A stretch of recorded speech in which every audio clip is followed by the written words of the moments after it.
Silvio Barros II. Nasceu em Maringá, filho de Bárbara Barros e Silvio Barros. É formado pela Universidade de Maringá em Engenharia Civil. Trabalhou no Amazonas por 16 anos. Foi coordenador logístico da expedição de Jacques Cousteau em 1982 e 83. Foi fundador e presidente da Fundação Vitória Amazônica e secretário de Turismo do mesmo estado. Durante o governo Itamar Franco, exerceu a função de secretário nacional adjunto de Turismo. Até maio de 96, esteve à frente da Secretaria de Esporte e Turismo do Paraná. É membro do Conselho Diretor da Sociedade Mundial de Ecoturismo e é consultor e empresário em Manaus e Maringá. Este é Silvio Barros, nosso convidado de hoje na Sala Exclusiva. Boa noite. Estamos iniciando mais uma apresentação de Sala Exclusiva. Nosso convidado dessa noite é Silvio Barros II, consultor de turismo. Silvio Barros foi secretário de turismo aqui no estado do Paraná, foi secretário de turismo no estado do Amazonas, foi secretário nacional de turismo no Ministério da Indústria e do Comércio. Tem um vasto, um largo currículo de atividades voltadas ao turismo nas terras brasileiras e no exterior. Boa noite, Silvio Barros. Boa noite, é uma satisfação estar aqui na Sala Exclusiva. Um prazer enorme e me sinto extremamente honrado de poder participar desse programa.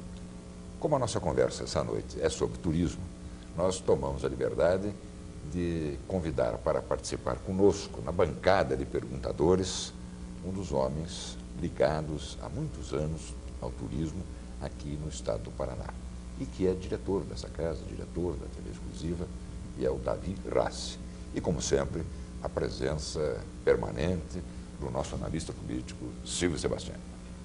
Boa noite. Como disse o Enéas, nós temos a satisfação de receber hoje aqui o Silvio Barros II.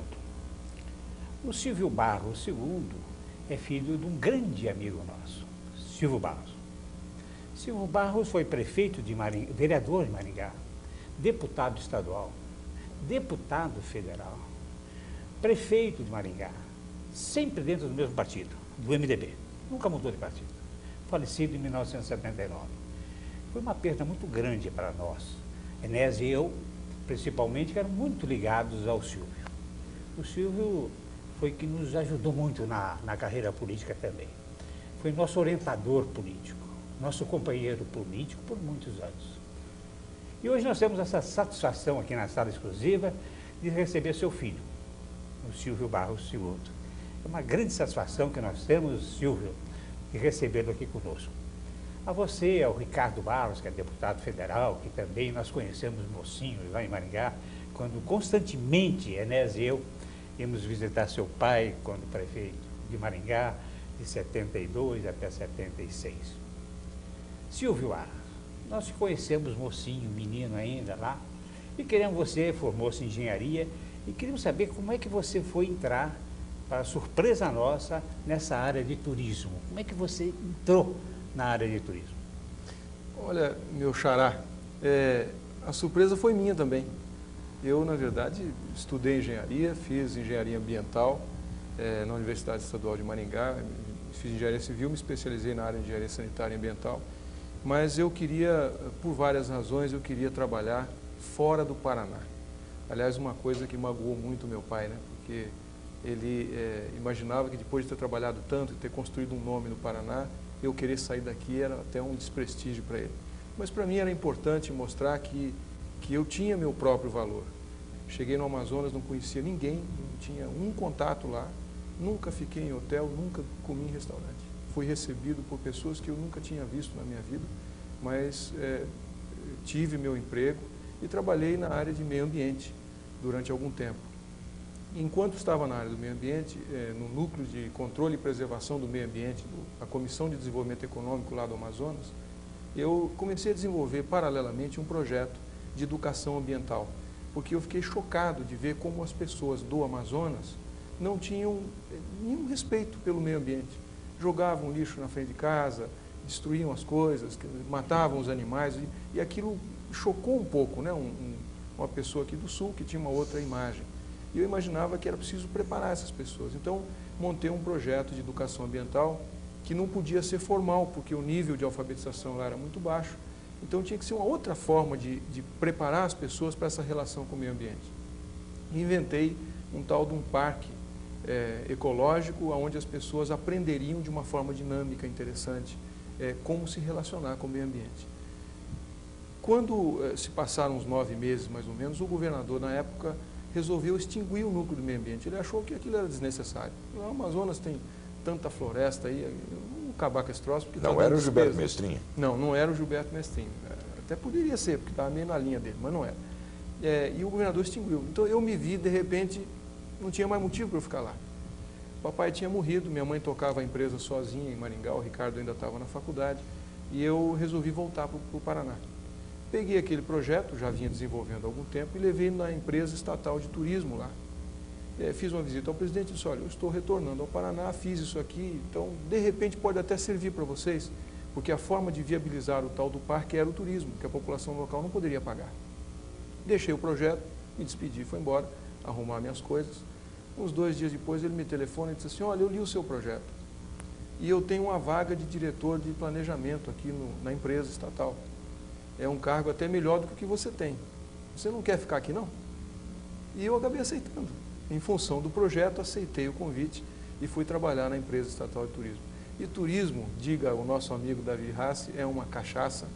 Eu não bebo, então não posso fazer com muita ênfase essa relação, mas vicia. E eu me apaixonei por esse setor e hoje acredito no turismo como uma das grandes saídas para o Brasil. Dos problemas mais graves que o Brasil enfrenta hoje, os 2 problemas mais graves que o nosso país enfrenta hoje, o turismo poderia ser o maior contribuinte para resolver esses problemas, que é o problema do desemprego e é o problema da nossa balança de pagamentos, que hoje está aí num desequilíbrio, ameaçando inclusive o plano real. Se nada for feito, nós não vamos poder suportar um déficit de 5, 6, 7 bilhões de dólares todo ano, porque não temos reserva para isso. Inclusive a tal conta de serviços, que é extremamente altíssima, que o Brasil vem um déficit pagando ano após ano. E não precisa, né? E não precisa, mas um dos pontos que agrava isso é exatamente o turismo. É o turismo. Se nós fizermos a conta do que o Banco Central publicou, do déficit do ano passado, que finalmente, depois de tantos números, acabou se concluindo que era 5 bilhões e meio de dólares, mais da metade do déficit foi da conta de turismo, do que os brasileiros, os 3 milhões e meio de brasileiros gastaram no exterior. Quer dizer, a conta do turismo sozinha foi superior à diferença de tudo que o Brasil importou e tudo que o Brasil exportou. As toneladas e toneladas, milhões de toneladas de grãos, milhares de automóveis que foram importados e exportados, se somar tudo, a conta do turismo, o buraco do turismo é maior do que tudo isso. Então, o país não pode suportar isso. E nós sabemos que as nossas reservas cambiais são limitadas. Se continuar esse déficit, o país está correndo um grave risco de ver a inflação voltar. O turismo poderia não só contribuir, porque não tem cabimento, quer dizer, um país que tem o maior estoque mundial de produto turístico, não tem nenhum país no mundo para competir com a gente. Nenhum. Ter uma conta deficitária desse tamanho é inexplicável. O estoque de turismo, com licença, Davi Rassi, nós o convidamos e você está muito silente, muito quieto. Por favor, entre a hora que quiser. Eu gosto muito de ouvir o Silvio e acho que ele fala com muita propriedade, por ser um homem profundamente conhecedor do tema. Mas ele está dizendo uma coisa que é uma das maiores preocupações que a ABAV sempre teve. No Brasil, quando se fala em turismo, nós nos preocupamos somente em saber o que vai daqui para fora. E o turismo que interessa é o que traz gente para cá, é o que gera emprego, é o que gera receita, uma opção de coisas. Esse é o setor onde o Silvio mais tem trabalhado. Eu sou testemunha, porque eu acompanhei várias vezes em palestras que ele faz pelo mundo inteiro, nos encontramos diversas vezes.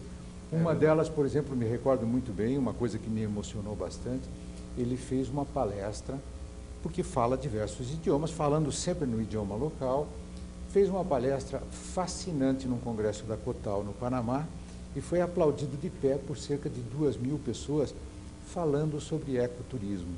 Esse ecoturismo que pode resolver o problema do nosso equilíbrio na balança de pagamentos. Mas parece que está cada vez mais difícil, né, Silvio? Mesmo com a boa vontade dos governantes, continua sendo difícil. Difícil é relativo, né, Davi? Porque é tudo uma questão de decisão. é simples. Se houver a vontade de fazer, se fará. E eu não acredito que, a partir desse ano, o governo faça de conta que o problema não existe. Porque o buraco do ano passado não se pode passar batido. A verdade é essa. Ninguém passa batido um buraco de 3 bilhões de dólares na balança de pagamento. Então, por que isso? O meu susto, a minha preocupação é que mesmo no governo do presidente Fernando Henrique, que é um homem inteligente, um homem que tem demonstrado uma capacidade extraordinária de compreender a problemática dentro de uma visão macro, a gente veja circular em Brasília rumores de que uma das formas para resolver o problema seria ressuscitar as medidas restritivas ao turismo internacional. Pensar na hipótese de limitar os dólares outra vez, de limitar o cartão. Isto eu entendo como um absurdo, quer dizer, isso é uma coisa, uma incoerência que não se pode imaginar. A solução do problema não está aí. A solução do problema está em resolver as dificuldades que impedem o brasileiro de fazer turismo no Brasil. Silvio, por exemplo, você foi secretário, recentemente foi secretário de Estado de Turismo. Aonde você achou dificuldade para implantar a sua política de turismo, aquela que você acha que seria ideal? Não houve apoio do governo? Aonde é que a coisa emperrou? Boa parte do problema, Davi, está, infelizmente, no próprio setor turismo. E eu cansei de falar isso, você já me ouviu falar isso em inúmeras ocasiões, dentro do nosso segmento, dentro do nosso setor.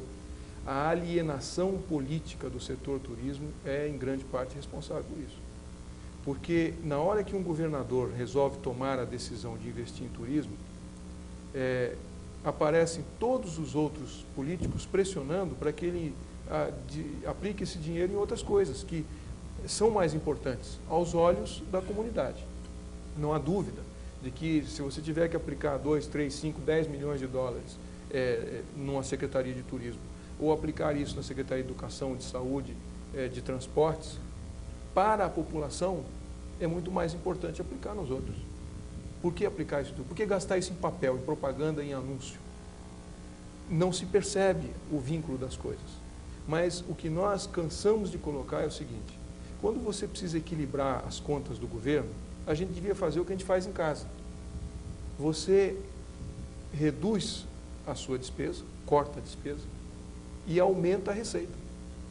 Se o que você está ganhando não é suficiente, você faz um bico por fora. Você arruma um jeito de agregar valor à sua receita. Infelizmente, no governo, só se pensa em cortar a despesa. E aí vão cortando as despesas que, infelizmente, também não agregam mais receita. Aí que está o grande problema. Se nós conseguíssemos perceber o quanto o turismo poderia agregar de receita para o país, gente, pelo amor de Deus, o Brasil tem esse potencial extraordinário, o maior país tropical do mundo. Nós estamos em 45º lugar no ranking internacional de turismo, com gente como República Dominicana na nossa frente, como Jamaica na nossa frente, Uruguai e Argentina. E nós estamos lá atrás, no fim da fila. Como é que pode uma coisa dessa? Falando na Argentina, tem aqui um jornal da semana passada, a Gazeta do Povo, na área de economia, diz: turismo na Argentina cresce 80%. E deve ser brasileiro, hein? Se Sim, lê aí, pode ver que é brasileiro. Em 66, 600 mil brasileiros visitaram o país vizinho, incrementando o intercâmbio. 600 mil brasileiros visitaram. Aqui, cresceu 80% da Argentina. Da semana passada, o jornal Gazeta do Povo. Mas aí que está, Silvio. Mas é mais barato ir para Buenos Aires do que ir para Londrina. Agora nós começamos a entrar num terreno muito ir para Caiobá. É o problema do preço. O preço interno brasileiro está dificultando muito o deslanche do turismo, não é verdade, Silvio? Sem dúvida. Aí nós temos a questão da articulação do nosso segmento. Em primeiro lugar, o nosso segmento não participa da política. Não apoia, não exige compromisso de candidatos, não ajuda a financiar candidatos. Deveria selecionar em 2, 3, 4 partidos pessoas que são simpáticas e que vão defender o nosso segmento. Porque se nós não tivermos a representatividade política, por mais que os governadores tenham sensibilidade para isso, eles não conseguem fazer. Eles não conseguem fazer, a verdade é essa. Porque o orçamento depende de aprovação, as verbas que eles queiram destinar extra-orçamentárias dependem de aprovação, e não há um movimento do nosso segmento no sentido de sensibilizar a comunidade para entender que a geração de divisas que poderiam entrar pelo turismo e os empregos estão beneficiando a comunidade. Não há esse movimento e não há um movimento de sensibilização política. Então, ainda que exista boa vontade, não se consegue fazer. O segundo ponto é que esses problemas que nós estamos mencionando aqui se resolvem, sim senhor, politicamente.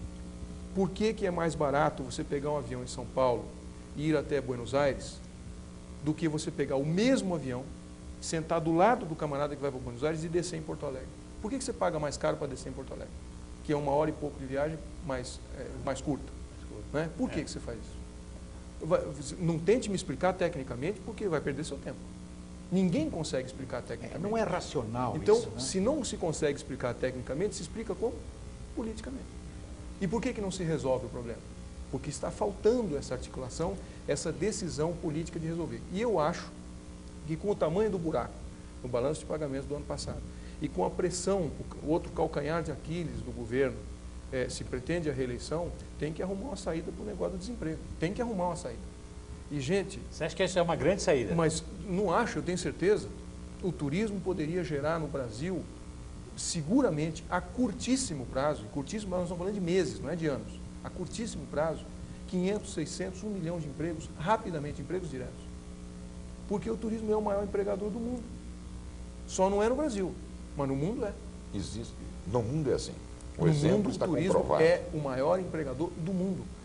Nos países onde existe o turismo bem desenvolvido, o turismo emprega 1 em cada 10 pessoas. E a previsão para o ano 2000 é de 1 em cada 8 empregos. O setor turismo está crescendo de uma forma assustadora, porque as pessoas estão tendo mais tempo livre. A tendência mundial é essa mesmo. Aliás, Silvio e Enéas, vocês não acham que seria o Silvio Barros um ótimo deputado do turismo? E a Câmara precisa. Ou a Assembleia ou a Câmara Federal. Olha, eu tenho um impedimento de manifestar. Porque, por mim, seria um ótimo deputado sob qualquer égide. Mas para o turismo... Se for um turismo, também está ótimo. A propósito, mas deixa Enéas... eu voltar um pouco a passagem do Silvio Barros II pelo Amazonas, para Manaus. Na verdade, o Silvio viveu lá 16 anos. É verdade. Exercendo várias funções na atividade turística. Levou a sua contribuição pessoal ao desenvolvimento e à organização do turismo lá. Mas tem dois fatos que, de certa forma, marcam a sua vida e a sua passagem por Manaus. A fundação e a presidência que você exerceu de uma fundação de meio ambiente, ecológica, turística, que é a Fundação Vitória Amazônica. Fale sobre isso, senhor. Eu, como disse, fui para lá em função do meio ambiente, né? E senti na Amazônia como É uma organização não governamental. É uma organização não governamental, é uma ONG, né? A famosa ONG. No meu relacionamento com o exterior, eu senti sempre uma preocupação muito grande dos países onde a gente passava, com o fato de dizer que o Brasil estava destruindo a Amazônia. O Brasil estava acabando com tudo e nós éramos os criminosos. Quer dizer, se você analisa a história, o Brasil com 500 anos de história conseguiu manter intacto 46% do seu território, ninguém mexeu. E nós somos os bandidos. Acha um país que tem essa situação, né? E nós somos os bandidos. E eu não me conformava com aquilo. Então todo mundo queria dizer que nós não podíamos cortar as árvores, não podíamos queimar e tal. Eu também acho isso. Mas vivendo na Amazônia, morando lá dentro, vendo a situação do homem que trabalha, que vive na Amazônia, a gente precisa analisar de outra forma. Aquele cidadão, o tal do caboclo, ele nasce, vive e morre dentro de uma floresta. Que para ele poder sair, ele tem que andar 800, 1.000, 2.000 quilômetros. Todo mundo fala, Belém, Manaus é ali pertinho. Pertinho uma vírgula. São 2 horas de jato sem escala. Que pertinho. É mais longe do que daqui a Brasília. Então, para que essas pessoas pudessem sair de dentro da floresta, são 4 dias de barco, vendo floresta e rio. Ou são 3 dias de ônibus, vendo uma estrada de terra e rio, e floresta, né? Não é justo que você espere que essas pessoas entendam que é preciso preservar. Eles não têm a menor noção do que seja isso. O que eles estão cortando de floresta ali, perto da imensidão que está em volta deles, não faz sentido o nosso diálogo. Então, nós falamos uma coisa que eles não entendem. E, além do mais, você não tem o direito, como governo, como cidadão, como empresário, seja lá como conservacionista, de chegar para um cidadão na Amazônia e dizer, olha, você não pode cortar, você não pode derrubar, você não pode queimar. Ele vai, tudo bem, então o que eu vou fazer? Me dá uma opção. Qual é a minha alternativa? Foi nessa situação que nós resolvemos criar a Fundação Vitória Amazônica, olhando para o homem. É uma fundação ambientalista, sim, Mas nós não estávamos tão preocupados com a borboleta, com a orquídea, com a floresta, porque quem destrói é o homem. Se o homem não tiver opção, a floresta não tem opção. Então nós tínhamos que buscar alternativas para que o homem tivesse condição de sobreviver, de ganhar o seu sustento, de maneira não destrutiva. E criamos essa fundação.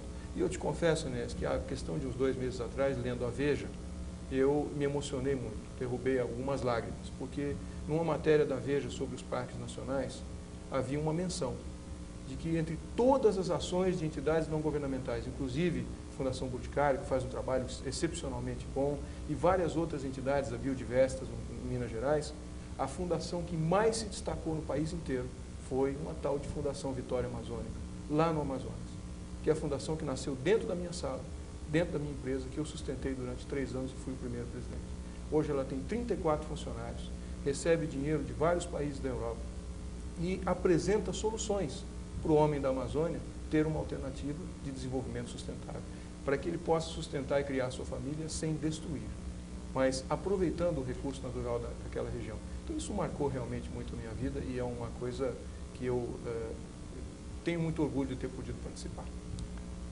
O outro fato que marcou também a passagem do Silvio Barros pelo Amazonas, em algum momento, em algum ano, na década de 80, eu acredito, Jacques Cousteau fez uma expedição ao Brasil, à Amazônia. É verdade. E o Silvio foi coordenador desse trabalho.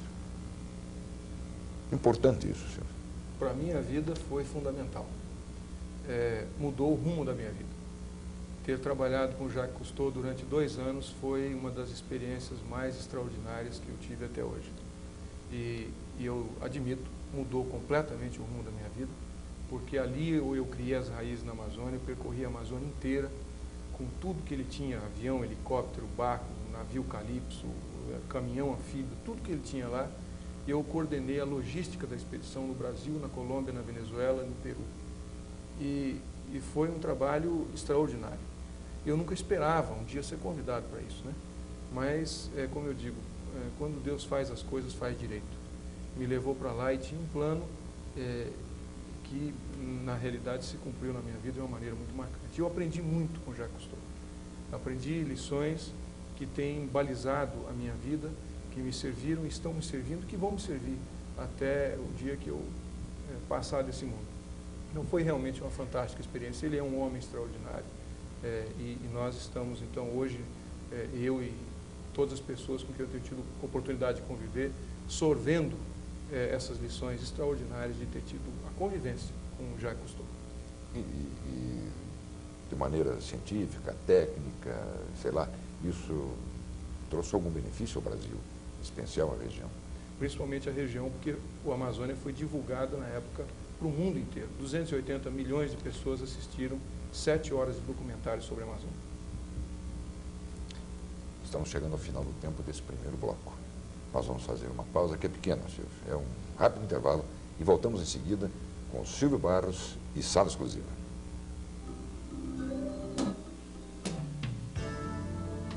Se você aprecia qualidade e bom gosto, venha ao Shopping Green Tower, onde você encontrará várias opções de compra e lazer. Moda feminina, presentes, perfumaria, ótica, Unimed e uma agradável praça de alimentação. Shopping Green Tower, para você que tem bom gosto e exige qualidade em primeiro lugar. Rua Emiliano Perneta, 288. Eu quero me entregar à saúde e ao bem-estar, dormir ou descansar, ou que eu ficar afim. Na hora do relax, nas molas de um Max Flex, certas coisas só acontecem assim. Na forma, no molejo, no sono, desejo, conforto é ter um Max Flex só pra mim.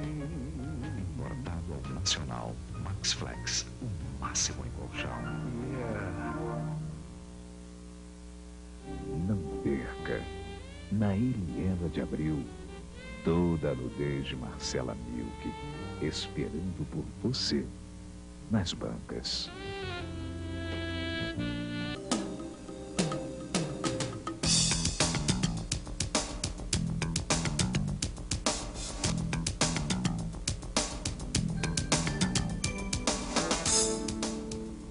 voltamos com sala exclusiva e a presença essa noite do nosso convidado, Silvio Barros II. Falamos no primeiro bloco, de uma forma geral, sobre o turismo no Brasil, algumas inserções do turismo internacional e principalmente da vida do Silvio Barros no Amazonas, o trabalho desenvolvido na Amazônia. Vamos começar esse segundo bloco tentando ficar aqui um pouco no Paraná. Aliás, o Davi ia fazer uma pergunta ao Silvio no bloco anterior. Então, por favor. Um dos grandes problemas que o turismo do Paraná enfrenta é com relação à Foz do Iguaçu. Potencial fantástico essas cataratas que são famosas no mundo inteiro. O Silvio passou recentemente pela Secretaria de Estado. O que é que você conseguiu fazer e o que você queria fazer e não foi possível com relação à Foz do Iguaçu? E complica a vida da gente, né? Mas realmente Foz do Iguaçu, todas as vezes que eu vou lá, me dá vontade de chorar, sabe? Porque eu não me conformo da gente andar naquela avenida e ver as carcaças de hotéis abandonados, obras que não foram concluídas, ver hotéis existentes com placas anunciando diárias irrisórias, como se aquilo fosse um produto que ninguém quer, então você entrega por qualquer preço. Não tem cabimento. Quem tem Foz do Iguaçu não podia estar nessa situação. Mas isso faz parte daquele contexto que nós estávamos conversando, faz parte de uma dificuldade nacional, uma dificuldade estadual e até de uma questão da visão local a respeito do assunto. Felizmente, a gente percebe que hoje a administração municipal de Foz do Iguaçu compreende a importância que o setor turismo tem para aquela cidade e tem uma determinação muito séria, muito firme de buscar uma solução para o problema. O governo do Estado, quando passei pelo governo, tive a oportunidade, e aliás isso foi até um fator determinante para aceitar o convite do governador Jaime Lerner. Na primeira vez que eu conversei com ele, no dia 27 de dezembro de 94, o assunto que ele tocou foi Foz do Iguaçu. E ele me falou do Costa Oeste. Ele disse, olha, eu tenho uma ideia de fazer uma coisa assim, assim, assim. Na hora que ele falou aquilo, eu digo, pronto, isso é um projeto de vida. Quer dizer, isso é um projeto que a pessoa tem que abraçar e transformá-lo num projeto de vida, porque é uma colheita para você trabalhar o resto da vida. E é uma fantástica ideia. Quer dizer, é uma forma de você utilizar um patrimônio que está lá ocioso e transformar toda aquela região num dos maiores polos turísticos do mundo. Então, a gente mergulhou de cabeça nisso, consegui, acredito eu, colaborar com o governador Jaime Lerner na medida em que nós fomos pegando a ideia dele e colocando no papel, ajudando a dar uma forma àquilo. E hoje a gente percebe que o projeto Costa Oeste tem a sua linha. Quer dizer, nós já identificávamos uma série de mudanças de rumo que seriam necessárias, mas é um projeto extraordinário. Eu acredito que precisa de um projeto Costa Oeste mesmo. Foz do Iguaçu sozinha não resolverá o seu problema, não é um assunto que se resolve só do lado brasileiro. Nós precisamos efetivar a implantação do Polo Internacional de Foz, fazer o afastamento dos controles aduaneiros e alfandegários e de imigração para o limite dos municípios e transformar aquilo num território internacional turístico, onde o argentino que chegou a Puerto Iguaçu sem o visto possa entrar no Brasil, circular livremente, visitar as nossas cataratas, dormir nos nossos hotéis, sem que haja dificuldade. A mesma coisa acontecendo com os aeroportos. Nós temos numa cidade como Foz do Iguaçu 3 aeroportos internacionais, um em cada país e atuando em sistemas de regulamentação diferentes, o que facilita barbaridade para qualquer companhia aérea poder entrar, uma companhia de charter, sem precisar ficar na dependência de uma negociação bilateral. Então, a região de Foz do Iguaçu tem tudo para ser um dos maiores polos turísticos do mundo. Falta, sim, a determinação de fazer, o recurso não vai ser problema. Nós sabemos que hoje o mundo quer investir no Brasil.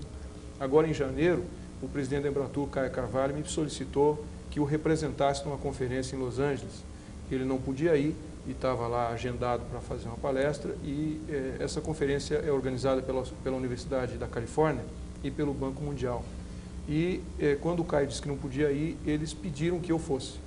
Eles não sabiam nessa altura que eu já não era mais do Ministério, né? O Caio disse que eu não tinha mais nenhum vínculo com o Ministério. Eu disse, não, mas não importa. A gente prefere uma pessoa que não tem vínculo com o governo, mas que fale o idioma que as pessoas que estão aqui querem ouvir. E eu acabei indo lá. e fiquei impressionado com a visão que os americanos têm de investimento na nossa região. E não era só dos americanos, mas é bem internacional esse fórum. Eles entendem que o mercado brasileiro é hoje um dos mercados mais extraordinários para se investir. As redes hoteleiras, os bancos de investimento, os fundos de pensão, as seguradoras, o pessoal que investe em turismo. O ano passado, as ações da Bolsa das empresas de turismo subiram 66% nos Estados Unidos. Nunca tinha se visto uma coisa dessa. O que acontece quando ocorre um fenômeno desse? Primeiro, o Brasil contribuiu com esse aumento na cotação das ações. Porque o que teve de brasileiro enchendo os hotéis americanos foi brincadeira.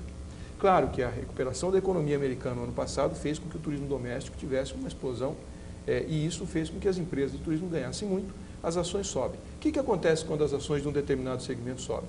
Todo mundo quer investir nelas, então sobrou dinheiro para investir. E você vai investir aonde? As agências, as empresas de hotel nos Estados Unidos fecham as estatísticas internas e percebem que o mercado brasileiro sobe, e é um mercado bom, gastador. O brasileiro é gastador. Moral da história, se o brasileiro tem dinheiro para gastar lá, tem dinheiro para gastar aqui.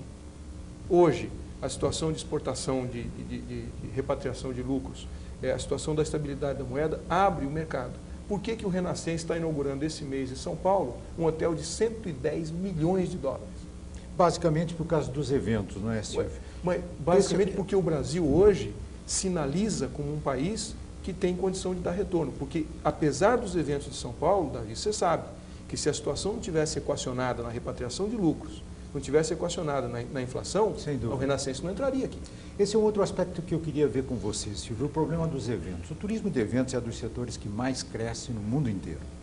No Brasil, ele ainda está engatinhando por causa da nossa timidez, por causa do desconhecimento que o próprio governo tem da importância do setor como gerador de emprego, de impostos e etc. E a demora na decisão, ou no marketing talvez, Silvio, talvez a demora fosse em deslanchar um plano de marketing para desenvolver uma indústria de eventos. Foz do Iguaçu me parece ser o lugar assim ideal, o Paraná como um todo, o cenário ideal para a instalação de uma indústria de eventos bem embasada. O que está nos faltando, Silvio? Você mesmo já respondeu. Falta a gente entender o que isso significa. Falta uma compreensão do retorno que os eventos podem dar. Nós estamos apresentando agora uns projetos na área de eventos. Até tive a oportunidade de mostrar ao prefeito de Curitiba, Cássio Taniguchi, uma proposta que a gente desenvolveu para Maringá. O prefeito de Maringá está interessadíssimo em implantar um projeto nosso. Nós precisamos criar eventos como fatos econômicos e não como uma simples reunião ou uma festa. Quer dizer, um Oktoberfest deveria ser concebido como um fato econômico. Ele é uma festa por uma casualidade, mas foi concebido como uma forma de se gerar dinheiro. E é dessa maneira que nós estamos atuando. Eu tive a oportunidade de comentar isso com o prefeito de Foz do Iguaçu, o Arridai Jó, que é preciso que a prefeitura, a comunidade, enxergue os eventos como fatos econômicos. Se enxergar como uma festa, uma conferência, um congresso, que vai lá pedir esmola para a prefeitura, então não vamos sair disso. É preciso que nessa indústria se enxergue os eventos como um fato gerador de empregos, como um fato gerador de renda, como um fato econômico para a cidade. A partir desse momento, a relação custo-benefício que o município faz para captar o evento muda. O município e o Estado. Você sabe que a Bahia é hoje um dos grandes centros de eventos do Brasil. Por quê? Porque eles alocaram no orçamento deles recurso para captar o evento. O evento vai para quem dá mais. É evidente. É claro, se você é organizador de um congresso e uma determinada cidade te oferece todas as condições para você fazer lá, você faz lá. Claro. Porque você, como organizador do evento, está procurando o melhor cenário. Mas aí, então, ressalta mais esse problema de Curitiba. Curitiba tem um excelente nome no mundo inteiro. Nós poderíamos atrair, praticamente, durante o ano inteiro, eventos, um emendado no outro. E não o estamos fazendo. Você acha que nós precisaríamos desenvolver um marketing melhor para Curitiba também, Silvio? O marketing é fundamental, mas não é tudo. É importante que a gente tenha a capacidade de colocar o nosso produto e as pessoas terem conhecimento do que a gente tem para oferecer, mas captação de eventos hoje, Davi, você sabe que se faz com dinheiro. se faz oferecendo as melhores condições. E antes também falta um parque de exposições adequado, Bom, né? você tem que ter infraestrutura para receber os eventos, Claro. evidentemente, né? A nossa rede hoteleira é muito boa. A rede hoteleira é ótima, os preços de Curitiba são muito competitivos. Quando você negocia, você consegue atingir um valor bastante razoável perto do resto do Brasil, embora os valores de hotel no Brasil vão ter que cair bastante. Nós vamos ter que ser competitivos com o resto do mundo, porque hoje é um absurdo o que se paga em hotel aqui nesse país. Isso é evidentemente resultado do custo, e o custo é o tal do custo Brasil, se resolve politicamente também, né? Então, no fim das contas, você vai descobrir que a situação está lá em cima. Eu queria dar uma Politicamente se cortada resolve pouquinho. muita coisa. Está lá no Foz do Iguaçu. Eu tenho uma história de Foz do Iguaçu engasgada há 30 anos. Em 1967, em 55, morava em Toledo. Eu conhecia bem a região do oeste do Paraná, que eu convivi lá 3, 4 anos. Em 67, eu procurei o deputado Léo de Almeida Neves, que era meu amigo, eu assessorava ele, inclusive, e apresentei a ele um projeto criando a Zona Franca de Foz do Iguaçu. Foi o primeiro projeto apresentado na Câmara Federal, foi pelo deputado Léo de Almeida Neves, em 67. Porque eu vi o seguinte, eu vi uma área muito grande em Foz do Iguaçu e via o argentino levar nossa madeira, até contrabandeada pelo rio. Ia para a Argentina, nós fabricava a cadeira, a mesa, o guarda-roupa e vendia para o Paraguai. Quer dizer, usavam a nossa matéria-prima, a mão de obra deles, o lucro para eles e vendiam para o Paraguai. Então, eu preparei um projeto criando a Zona Franca de Foz do Iguaçu, quer dizer, com uma área industrial, que tinha muita área industrial lá, para aproveitar a nossa riqueza, então, de matéria-prima. Então, nós fazemos a venda para a Argentina e para o Paraguai. O Paraguai, naquela época, até o lápis, a borracha, o papel, qualquer coisa, era estrangeiro. Não tinha nada, eles não produziam nada. E esse projeto foi rolando, outras pessoas apresentaram mais, o deputado Alibério, agora parece que até o senador Roberto Requião também apresentou um projeto e tal. Mas esse projeto, a origem mesmo, é do Léo de Almeida Neves. O que você acha da criação da Zona Franca de Foz do Iguaçu? Você que conhece bem o Amazonas. Nós vamos analisar hoje, Silvio, o contexto da globalização da economia. Isso é extremamente importante e o que eu diria é o seguinte, Foz do Iguaçu tem um potencial extraordinário do ponto de vista turístico, mas precisa analisar isto. A vocação de Foz do Iguaçu é turismo. Eu não sei até que ponto hoje uma zona franca, nos moldes daquilo que existe no Amazonas... Para evitar também que o brasileiro vá ao Paraguai para comprar um produto, que passa por aqui e a gente vai trazer... A partir do momento que se cria o polo turístico internacional, muitos desses problemas se resolvem. E nós precisamos também lembrar de uma coisa, a maior parte da sustentação econômica do Paraguai está em Ciudad del Este. Se o Brasil viesse a criar mecanismos para fechar as portas, nós estaríamos criando um desequilíbrio com um parceiro do Mercosul e não interessa. Quebrava o Paraguai. Não interessa. O Brasil não tem interesse nisso. Ainda que isso seja uma sangriazinha, que as nossas indústrias chiem um pouco, manter o equilíbrio do país vizinho tem outras vantagens para a gente. Então, o problema é muito mais amplo, muito mais complexo. Eu acho que a parceria, a gente envolver os 3 países num projeto conjunto, isto é muito mais interessante. O Costa Oeste, inclusive, oferece essa oportunidade ao Paraguai de somar com a gente, né? Pois é, se me permita, Silvio Barros, vou dar uma cunha na colocação da Costa Oeste, que você já se referiu rapidamente há pouco, agora volta a falar. Até porque interessa ao Paraná, é um projeto badalado, falado... Isso não interessa, devia interessar, porque é muito bom. Chacoalhado, festejado, é um belíssimo projeto. Não é? Mas, na verdade, até hoje que nós temos o lago, a região, uma ideia, um trabalho que está sendo burilado e, no meio de tudo isso, até agora, uma prancheta. Mas é assim que as coisas têm que acontecer. Sim, mas de repente termina o governo do Jamiliani, que foi o idealizador desse negócio. Torna-se aqui um elefante branco, como é comum no Brasil. Não, mas aqui já passou. Fazem, depois um governo faz, o outro já não tem nada. Continua e gasta-se todo o dinheiro. Mas até agora não tem nada comprometido. Mas já passou a época. Mas não tem nada comprometido. Não, mas não tem um papel. Passou nada a época comprometido. Que o governo tinha que fazer. Hoje quem tem que fazer é a iniciativa privada. O governo é o gestor da ideia. Ele lançou, ele fez o projeto. Agora cabe à iniciativa privada, e aí é que eu volto a insistir, que há necessidade da adoção de um marketing competente para que as indústrias venham do exterior aqui buscar participação num projeto maravilhoso como esse. Silvio O Barros, governo é não vai assim. fazer nada. Nós vamos deixar por conta dos Não, empresários. não é isso. Eu estive a semana passada em Foz do Iguaçu e estava manifestando novamente a minha preocupação em relação a isso.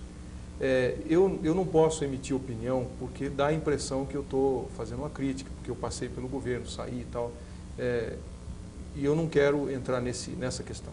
Mas eu acho, e o governador Lerner me permita fazer esse comentário, eu acho que falta uma pessoa dentro da estrutura do governo que acredite no Costa Oeste como o governador acredita. Eu acho hoje, a minha opinião, de quem passou por dentro da máquina do governo, que a pessoa que mais acredita no projeto Costa Oeste dentro do governo é o governador. Mas ele não pode tocar o projeto. Lógico. E falta uma pessoa dentro da estrutura que acredite mais do que ele, que faça daquele projeto um projeto de vida, que realmente mergulhe naquilo. O Davi tem toda a razão e desde o início o projeto foi concebido para ser viabilizado pela iniciativa privada. O governo cria as condições e cria um cenário favorável para o investimento privado. Eu, em Foz do Iguaçu, a semana passada, manifestei essa preocupação. Eu disse assim para o pessoal lá, falei, escuta, e conversando com o prefeito lá e o vice-prefeito, o Paulo, eu disse, olha gente, o que aconteceria se por alguma razão ligada a essa dificuldade que nós estamos passando hoje, o governo dissesse, olha, infelizmente nós estamos com uma certa dificuldade e não poderemos mais fazer os Jogos Mundiais da Natureza ou precisaremos adiar isso para uma data não definida. Qual seria a reação da comunidade? A gente ia lamentar muito, é uma pena. Mas não pode ser assim. Como uma pena? A comunidade da região tem que somar. Agora é hora de fazer uma mobilização. Agora, aliás, já passou da hora, né? De se fazer uma mobilização em favor do Costa Oeste. Os prefeitos que estão assumindo precisam conhecer o projeto, aí é um outro problema, pouca gente sabe o que é. O nome é muito conhecido, mas ninguém sabe exatamente o que é esse negócio. Então, as pessoas precisam se envolver, dizem, não, mas o governo não nos procurou. E daí, vocês são os maiores beneficiados. Por que vocês não vão procurar o governo? Por que vocês, em vez de ir lá pedir informação, dizem, olha, nós estamos aqui para ajudar, nós queremos saber, dá a lista de serviço aí que nós queremos fazer. Porque realmente os maiores beneficiários serão os municípios que estão envolvidos nessa área. Os chamados municípios lindeiros. Os municípios lindeiros. E toda a região, porque aquilo vai beneficiar Maringá também, viu? Nós vamos embarcar nessa canoa. Claro. Então, o que precisa realmente é uma mobilização comunitária em favor de uma ideia importante. Faltou algumas coisas, faltou comunicação, faltou informar a população o que seja o projeto, mas tudo isso se resolve. Eu entendo que nós precisamos aceleradamente envolver toda a comunidade nesse processo, porque o projeto é extremamente importante e é muito bom. É preciso que haja vontade. Eu acho que a medida deve partir das entidades de classe, que são as maiores beneficiadas, e a partir daí convocar o resto da comunidade para somar, para ajudar a viabilizar. Se os jogos tiverem com algum problema, vamos ajudar. O que nós podemos fazer? Mas tem que ter uma iniciativa do governo. Para procurar o pessoal. Eu não acho que a gente tenha que senão, depender se disso. deixar sabe? também... Eu acho que a gente não pode... todo mundo que tem interesse, por que tem que ficar um esperando o outro? Por que alguém que sabe que vai ser beneficiado não toma logo uma iniciativa e vamos procurar uma forma de somar? Silvio, eu acho que o Sindicato da Construção Civil tomou essa atitude esses dias, procurando o governador e querendo fazer com que... Mostrar, falou, nós queremos ajudar e queremos trazer para cá empresários da construção civil que estão investindo em turismo para conhecer o Costa Oeste. Mas, Silvio, a minha pergunta é o seguinte, os benefícios sociais do projeto Costa Oeste são infinitamente maiores do que a atração de uma montadora francesa para o Paraná.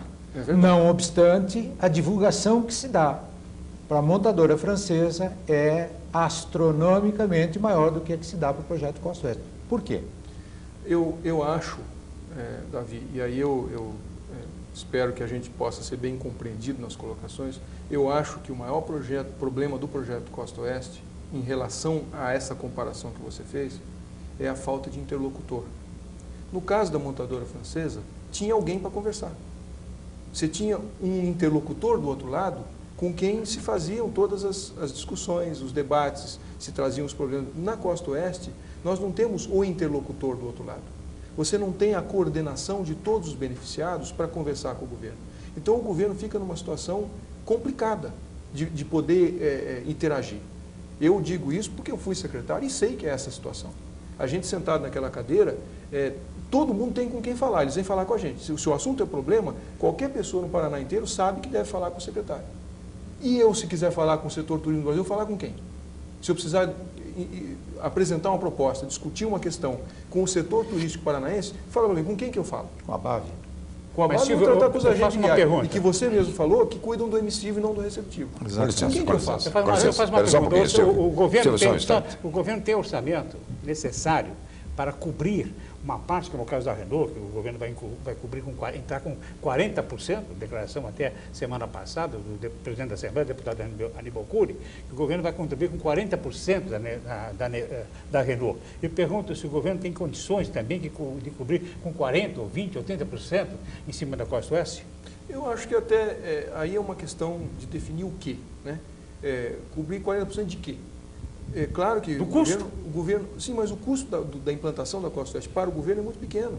O grande investidor será o setor privado. E o governo não tem necessidade de entrar como sócio do setor privado, a menos que fosse num projeto, aqueles projetos que mas como fazem... disse o Davi, vai ter muito mais benefício ao Paraná, a Costa Oeste do que uma Renault. Não há dúvida. Então tem que jogar mais para a Costa Oeste em vez não há dúvida. de jogar para Não há a Renault. necessidade de chegar nesse ponto. No Costa Oeste não temos a necessidade de chegar nesse ponto. O que precisa, sim, aí é uma questão de visão, de conscientização, de compreensão do que o turismo pode fazer. Isso que nós estamos falando dos eventos, que nós estamos falando agora dos investimentos. É preciso que os administradores estaduais, municipais e o federal saibam fazer uma conta simples. Vamos pegar um exemplo de Foz do Iguaçu, já que nós estamos falando de Foz do Iguaçu.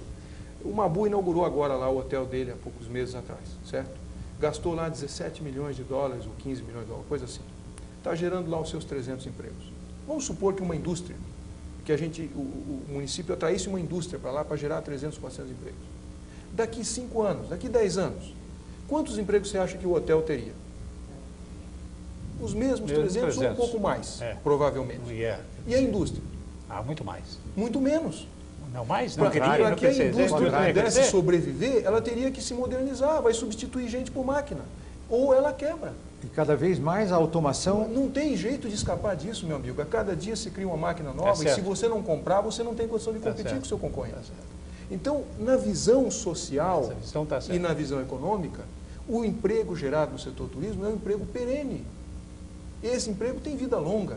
Então, na hora de atrair investimentos, você precisa ter uma política de incentivo, você precisa ter um cenário favorável para atrair esse pessoal. Aí sim, eu acho que a comparação que o Davi fez é perfeitamente válida. Criou-se um cenário favorável para a Renault vir para cá, você precisa criar um cenário favorável para as empresas de turismo vir para cá.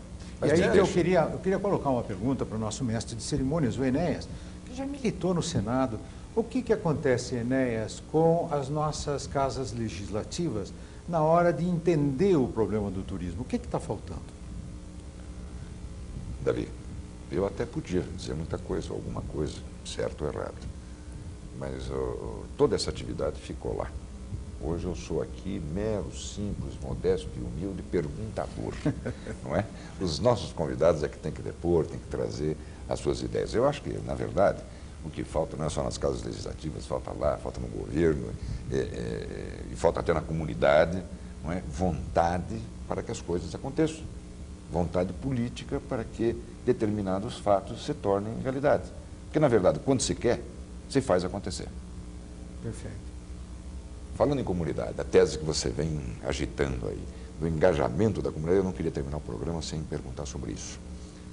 O engajamento das comunidades, não é? A participação efetiva da comunidade, o avanço da comunidade em cima da busca de suas soluções ou da implementação de projetos. Com a experiência que tem, consultor de turismo que está procurando fazer a atração de prefeitos, até porque os prefeitos estão todos interessados na questão turística, né? É verdade. Fazer atração de prefeitos e dar a eles noções, orientações e metas para que façam a implantação dos seus projetos. O que é isso que você está realizando? Esse projeto, eu até estava comentando com o Davi, foi uma violência para mim mesmo, porque eu entrei no exportativo, mandar a gente para fora, mas eu senti a necessidade de fazer. Tenho visitado muitos prefeitos no Paraná, fora do Paraná, no Brasil inteiro, que estão olhando para o turismo como uma alternativa, como uma saída, como uma opção para gerar empregos e melhorar a situação do município. E a gente vai conversar com esse prefeito. No começo eu estava muito animado, porque telefonema de prefeito no escritório não acabava mais, e eu viajando para conversar com eles. Quando a gente senta para conversar, percebe que há uma boa vontade muito grande, mas infelizmente os prefeitos não sabem o que é essa indústria. Então nós resolvemos montar uma viagem para os Estados Unidos, uma viagem técnica de cooperação entre Brasil e Estados Unidos, para levar os prefeitos para conhecer o que o turismo pode fazer, o que a indústria do turismo pode fazer para uma cidade. E aí visitaríamos Orlando, por exemplo, onde nós vamos ser recebidos na Comissão de Desenvolvimento Econômico da Flórida para saber quais são os incentivos fiscais que se deram para atrair esses investimentos e para garantir que os empregos gerados ficariam na comunidade. Nós vamos visitar obras como o Centro de Convenções, que o Davi mencionou, como o aeroporto. Nós vamos visitar a Disney e ser recebidos na Universidade da Disney para entender o que é uma empresa dessa. Uma empresa que gera, no setor de lazer e diversão, 32 mil empregos diretos numa cidade só. Que bicho é esse? Vamos ao Banco Mundial conhecer o que é essa entidade, como que ela hoje vê o desenvolvimento turístico. Em Washington vamos visitar também a Associação Americana de Municípios, para saber como que os municípios se articulam e fazem o lobby dentro do Congresso e dentro do governo do Executivo Federal. Enfim, um programa bastante técnico voltado para os prefeitos, vice-prefeitos e para os secretários de turismo. Nós vamos ter 3 saídas ainda daqui até o final do semestre. Fiz questão de colocar no começo do mandato para que haja tempo de que essa visão possa ser então implantada. No dia 26 de abril, nós vamos estar saindo então com o primeiro grupo e aqueles prefeitos que têm interesse, nós convidamos para participar, porque eu tenho certeza que esta semana nos Estados Unidos, no programa que nós montamos, vai balizar uma mudança na administração toda. E eu cito como exemplo, mas por que ir para os Estados Unidos? Lá a realidade é diferente. Eu cito para encerrar aqui o exemplo de novo de Foz do Iguaçu. As cataratas estão lá não sei quanto tempo, a população de Foz do Iguaçu está lá não sei quanto tempo, tem um monte de empresário bom e competente lá. No entanto, alguns anos atrás apareceu o Macuco Safari. Está ganhando muito dinheiro, nosso amigo Alex, está? Fantástico. Ganhando muito dinheiro, está empregando um monte de gente lá. Por que tinha que ser? Eu não tenho nada contra o americano e o Alex é um cara fantástico, hoje é membro da comunidade. Mas por que tinha que ser um americano que ia chegar lá e ganhar esse dinheiro? Por que tinha que ser um americano para montar essa empresa? É simples, gente, porque ele tinha a visão lá dos Estados Unidos, uma visão do que essa indústria pode gerar em oportunidades paralelas e derivadas. É o que eu quero fazer, eu quero levar os prefeitos, vice-prefeitos e secretários para ter uma visão ampla do que esse segmento pode fazer. E aí sim, Davi, eles poderem ter a percepção de que atrair eventos é importante e qual é o investimento que você tem que fazer. É só fazer conta, gente, não é dar esmola para ninguém, não é fazer favor para a entidade de classe, é fazer conta, custo-benefício. Eu invisto tanto e recebo tanto, em empregos, em renda, em dinheiro para a minha cidade. Senhor Barros, chegamos ao final do nosso programa. O tempo esgotou, mas não vamos encerrar. Eu ficaria mais, eu não tenho nenhum problema. Mas o Davi não deixa. Ele então, mas já podemos programar um próximo. Mas as considerações finais são suas. Eu agradeço, fico honrado com essa oportunidade, principalmente dos amigos que me conheceram pequeno, e a gente ter a oportunidade aqui de comentar com todos os nossos telespectadores da TV Exclusiva sobre esse setor que eu acredito é uma das grandes saídas para o nosso Brasil. O turismo pode ajudar a resolver os 2 calcanhares de Aquiles que o nosso país está enfrentando hoje: o desemprego e o desequilíbrio na balança de pagamentos. É preciso que a gente acredite nisso, é preciso que a gente invista nisso e nós certamente vamos colher os frutos de uma população, de uma cidade, de um país muito melhor. Eu aqui só concluo repetindo o que eu ouvi do governador Jaime Lerner algumas vezes. O que ele fez em Curitiba. O maior atrativo turístico de Curitiba é a sua qualidade de vida. O turismo tem essa vantagem. Quando você investe na melhoria de uma cidade para os turistas, a população da cidade se beneficia daquilo 365 dias do ano. O turista, 3 ou 4 dias somente que ele passa. É bom para a população, é bom para o turista, é bom para o país. Então, vamos acreditar nisso. Eu agradeço a oportunidade fantástica que vocês nos deram de tocar nesse assunto e de conversar com os paranaenses sobre isso. Silvio Barros II, muito obrigado pela presença, pela participação, pelas orientações, pelas explicações que deu a nós todos, que participamos desse programa. Muito obrigado. E a você, telespectador, muito obrigado por ter estado conosco. Vamos continuar juntos no próximo domingo com mais uma apresentação de Sala Exclusiva.